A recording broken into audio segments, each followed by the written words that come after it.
Last week it was announced that the Indian-owned Tata Steel will close its two blast furnaces in Port Talbot, with nearly 3,000 jobs expected to be lost. Fundamentally, the driver of this decision is the green agenda. It is the high cost of energy that we have in this country and the systems that impose such extra burdens on our manufacturing industry that other countries don't have to face. The blast furnaces will supposedly be replaced by an electric arc furnace in a few years' time, which argues that it's better for the environment. But as often is the case with imports, it just offloads carbon emissions somewhere else at the expense of reducing British industry. Steelmaking is done in two parts. First, the iron has to be extracted from iron ore, creating what is known as pig iron or crude iron. Second, the pig iron is then turned into steel in a furnace. As Ross Clark has pointed out in The Spectator, electric arc furnaces will only help with the second part of the steelmaking process, meaning we will have to import the pig iron.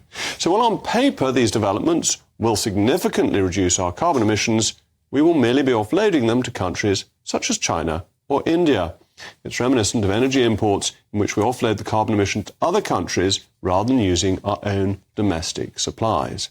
Indeed, importing the pig iron from India and China will be more carbon intensive than making it ourselves, owing to the carbon emissions generated by shipping. When we, in our wisdom, voted to leave the European Union, which was no doubt in part a vote for freeing ourselves from the red tape and over-regulation in the trading bloc, I don't think anyone expected us to out-green the green fanatics in Brussels. That's exactly what we've done. When we left, we created a replica green policy infrastructure, including the emissions trading scheme. And the emissions trading scheme is a huge burden on some of our industries. And it's expected that we will copy the protectionist carbon adjustment mechanism from the EU. These are effectively extra taxes on industry and therefore on you, which put the 35,000 UK jobs in the steel industry at risk. So instead of throwing jobs onto the furnace, we ought to burn the emissions trading scheme and the other green policies to a crisp so we can get on with genuinely competitive steel production. And I'm going to conclude before this evening's special announcement by doing something rather unusual.